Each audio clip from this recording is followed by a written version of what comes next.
Let's chat about the mean value theorem, or MVP for short. Assume that f is continuous on the closed interval a to b. So you're not going to pick up your pencil at all between a and b, right? There's no discontinuity there. And differentiable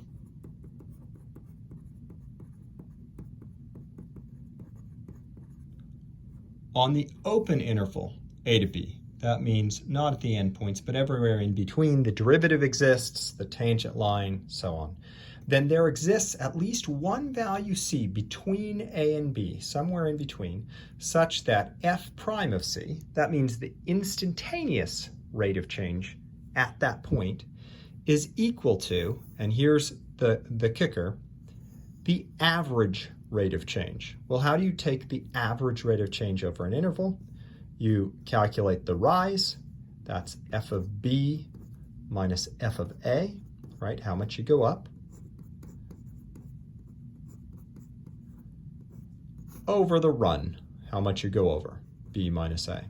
This is what the mean value theorem says. It says there is some point on my picture, look, having a rate of change that's the same as that would be a point like there. There's some point c there that matches the average rate of change at that point. In my picture, actually, there's 2 points. You're guaranteed at least one, but mine, lucky you get 2, right? But that's what the mean value theorem says. Now, the mean value theorem is fairly important. It has a couple of consequences. This is one of them. Let's imagine the derivative is positive everywhere on an interval. That means in the mean value theorem, this, obviously if this exists, then it satisfies the hypotheses of the mean value theorem. Well, if this is positive, then actually that means that the function is increasing. Then f is increasing on that interval.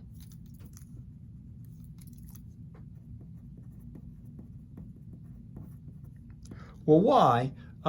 Remember that the definition of increasing means that if x1 is less than x2 in the interval, so let's just say between a and b, that implies that f of x1 is less than f of x2. That's, if you think about it, if I have 2 points and this point is to the right, it's bigger. Being increasing would mean, well, the output must be higher as you move right. And if you think about that here, if b is bigger than a, the denominator is positive, and if you're forcing the numerator to be positive, then if this is positive and the denominator is positive, you're forcing the numerator to be positive. You're forcing the function to be increasing. Well, similarly, if this were negative, if f prime of c were negative for every single possible value of c, when the denominator is positive, in other words, when you're moving right, the numerator would have to be negative. That's f is decreasing. Okay, so those are some consequences. Let's sort of look at how this works out. Find a point c on the function x times natural log of x that satisfies the mean value theorem on the interval 0 to 1. So first off, note f is continuous and differentiable on 1 to 2. That means that we're guaranteed that there's at least one point c like that. So you get your choice about whether you want to do the left side or the right side. Let's start on the left side just because it's on the left side of the paper here. So f prime of x, let's see, is product rule, 1 times natural log of x plus x times the derivative of natural log, which is 1 over x, equals, so that whole mess is supposed to equal, let's see what we have over here, f of 2, so that's 2 natural log of 2 minus 1 natural log of 1. Natural log of 1 is 0, so that term will disappear, over 2 minus 1. So let's sort of simplify here. This is natural log of x plus x over x is 1 equals, that was 0, right? So that disappears. And we've got 2 natural log of 2 over 1. I'm trying to solve for x. I want to find a value that makes that true. You could call it c, I guess, if you wanted to. I'll call it c there at the end. So natural log of x equals 2 natural log of 2. That's just a number, minus 1. How do you undo a natural log? Well, x has to equal e to the 2 natural log of 2 minus 1. It turns out we can simplify that a little bit. X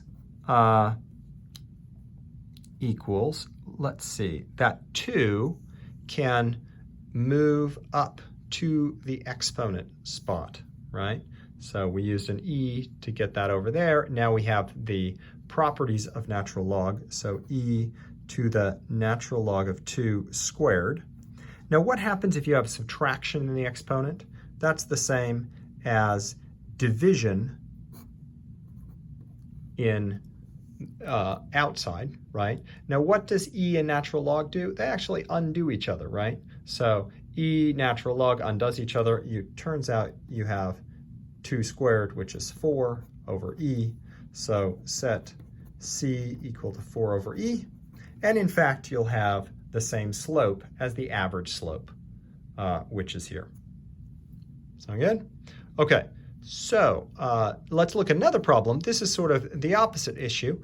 Why does the function f of x equals 1 over x fail to satisfy the conclusion of the mean value theorem? So let's first look and see what's supposed to happen here. Well, f prime of x is negative 1 over x squared, right? If you think about that as x to the negative 1, right? And does that equal, what's that supposed to equal? Let's see, f of 1, and maybe I'll just write it in here. F of 1 is 1 minus f of negative 1, that's negative 1, over 1 minus negative 1.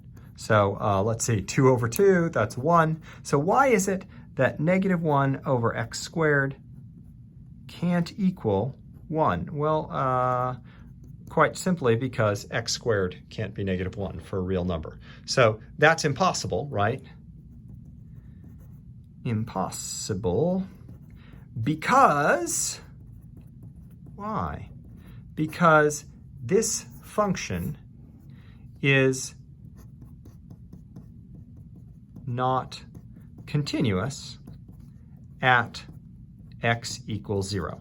It only takes 1 point. 1 point. You can see that it's not even defined at 0. It only takes 1 point to fail, and it makes the whole thing untrue. Well, why is that? Think about the graph of 1 over x. Looks like this, right? There are the points. This is the interval that you're concerned about. So if I erase the part that you don't worry about, right? Well, I'm supposed to be erasing that. Find me a point between 0 and 1 that has a slope the same as this. Well, the slope of all of those is everywhere negative. You can see that from the derivative. Slope can't help but be negative. The average rate of change is positive. That's just not possible. And so the mean value theorem fails, and it fails because one of the hypotheses fail. Got to check those hypotheses.